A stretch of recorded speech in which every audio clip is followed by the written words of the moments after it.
4% of all public GitHub commits right now carry the Claude code tag. Not autocomplete, not a suggestion, but actually co-authored, which means that Claude wrote the code, a human reviewed it, and it shipped. The developers behind that number aren't working harder, they are just working one layer deeper.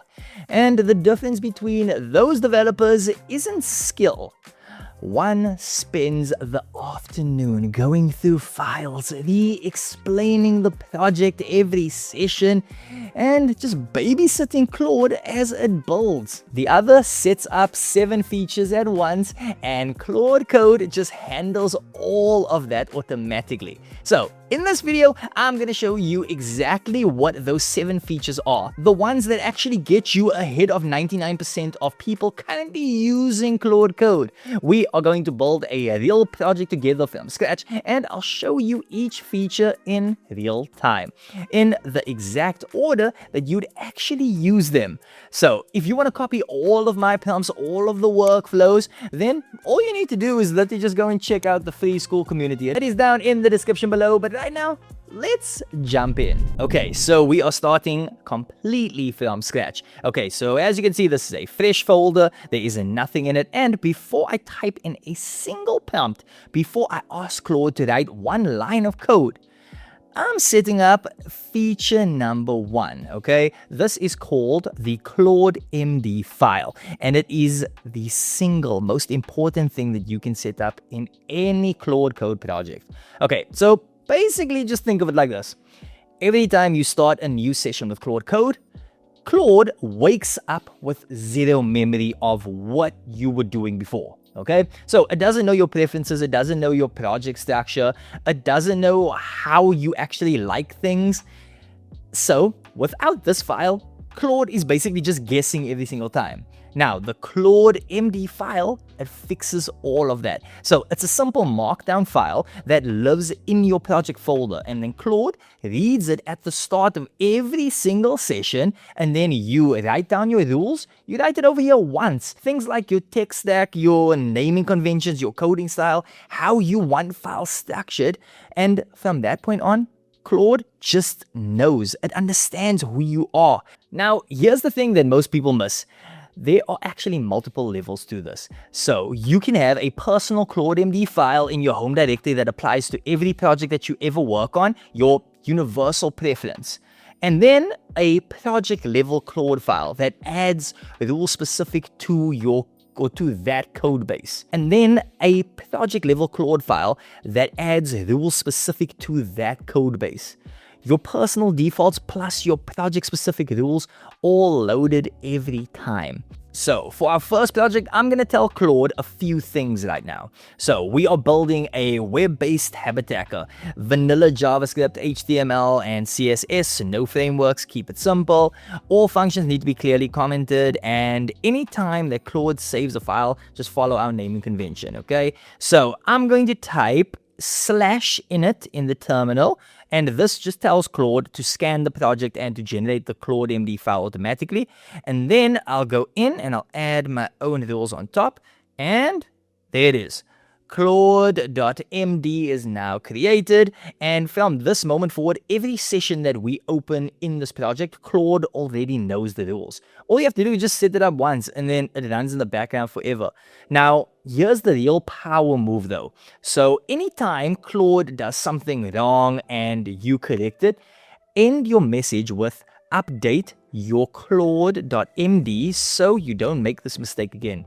That's a power move. Claude writes the rules for itself, and then over time, that file actually becomes the accumulated knowledge of your entire project. It literally gets smarter the more you use it. Now, that is only feature 1, and now before we write a single line of code, there's one more thing that we need to set up first. So, like I said, before I ask it to build anything, I want it to think first. Not just execute, actually plan out the approach. Catch all the problems before they become problems. And also show me exactly what it's going to do before it touches a single file. Now that is called plan mode. So you toggle it on with Shift plus Tab, and That's it. Just one keystroke and Claude switches from execution mode into thinking mode. So instead of immediately writing code, it lays out a full plan for us. So what it's going to build, in what order, and also why. Now you read it, you adjust it, and then it actually executes it. So for our habit tracker, I'm going to describe the full app, a habit list, a stay counter, midnight reset, and dark mode. And then I'm just going to let Claude plan the entire build before it writes anything. And here's where this gets so interesting. You can control how deep Claude actually thinks. Just hit /effort or press Alt and T, and then you can actually choose the level. So low for quick fixes, medium for standard work, high or X high when you want Claude to really think, when you want it to consider the edge cases, weigh trade-offs, and catch problems that you haven't thought of yet. So for our habit tracker, I'm pushing it to high because I want Claude to really think through the full app structure before it touches anything. Now, most people never even change the setting, which means that most people are getting shallow plans on complex builds without even knowing it. And the most important or the most powerful part is that you can push back on the plan before Claude writes a single line. So you can just tell it to rethink a section, add in a feature that you maybe forgot, or drop something that's overkill. You are editing the blueprint together before the house even gets built, which is insane if you think about it. Now, you just approve the plan, and now Claude starts building. So, Claude is now actively building the foundation of the app, the HTML structure, the habit list logic, the stay counter, and while it's doing that, I want to show you feature 3, and it's called hooks. So hooks are rules that trigger automatically at specific moments during the build. And the key thing over here is that they don't use any AI tokens. They just run silently in the background. Now, every time Claude saves a file in this project, I want it to be automatically formatted to our standards. I don't want to remind Claude every session. I don't want to manually check it. I just want it to happen. I want it to make my life just a little bit easier. So for our habit tracker, I'm setting up 2 hooks right now. The first one is every time Claude saves a file, auto-format it. And then the second one is log every command that Claude runs, so I have a clean record of everything that happened during the build. Now you configure these in your settings JSON file once and only at the start of the project. But here's where hooks gets even more powerful. You can also use them as a safety net. You can set up a hook that catches dangerous commands before they even run. So if Claude tries to delete files that it shouldn't touch, the hook blocks it automatically. This way, Claude can't accidentally break your project if the hook catches it first. Now, from this point forward, every file Claude touches gets formatted automatically. Every command gets logged, dangerous commands get blocked, so whether I remember to ask it or not, it just does it. And just think of hooks as guardrails for your project. They run in the background so that you don't ever have to think about them. So the app is now taking shape. We've got the habit list working, we've got the stay counter that's in, and everything is looking pretty good. But I just made a decision. I want to change the entire color scheme because right now everything is built around the blue theme, and I want to switch it to a clean dark mode across the whole app. Now, without /batch, I'd have to go file by file and ask Claude to update each one. Now that is so slow, it's so messy, and there's a real chance that something gets missed. So /batch handles this in just one coordinated sweep. I type in /batch and then describe the change that I want. So switch the entire color scheme from blue to dark mode across all files. Now what's happening under the hood is that Claude is actually mapping out every file that needs to change. It's showing me the plan for approval, and then it spawns parallel agents to execute all of it at once. Now, not one after the other, actually at the same time, simultaneously. Multiple agents, multiple files, all running at the same time. A change that would take usually like 20 minutes and back and forth prompting is now done in just one shot. Now, I'm using it here for a color change, but this is a feature that teams use to migrate entire code bases from one framework to another. 50, 100 files, all of it can be done in just one sweep. One command, the entire code base gets updated and you didn't touch a single file. So we have that done now. The app is coming together perfectly and I've got a dev server that's running.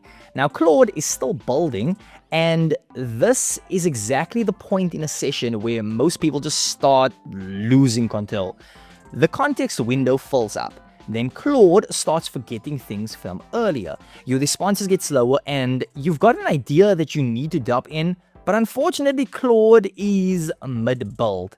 Now, two commands fix both of those problems and almost nobody uses them. First is /btw. I just realized that I want the state counter to reset at midnight automatically, but Claude is mid-build and I don't want to interrupt it. So what do? I type in /btw, make the state counter reset at midnight automatically. Now Claude reads the note. It gives me a quick acknowledgement and that exchange then disappears. It never enters the main conversation history. It doesn't bloat the context. It doesn't derail the build. I've dropped the idea in and Claude now knows about it, and the build just keeps on going. No interruption, no forgotten ideas. And then the second thing is /compact. Now this is one that I happen to really love. Long sessions always eat through your context window pretty fast, and here's the thing that most people don't realize. You shouldn't wait until Claude starts forgetting things. A good rule of thumb is if you've been in the same session for more than 20 minutes, let's say 20 to 30 minutes, then what you need is compact. Type in /compact and Claude then compresses the entire conversation history into a tight summary and then it keeps going. So it's the same session, but now it's a lighter load. Do it proactively, not reactively. And that's just two commands. Each one is pretty small, but together they keep long sessions clean, focused, and most importantly, uninterrupted.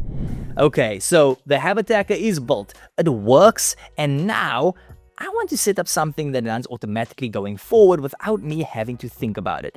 And this is where Cloud Routines comes in. And honestly, this might be the most powerful feature on this entire list. Cloud Routines let you automate recurring tasks that repeat across days and weeks.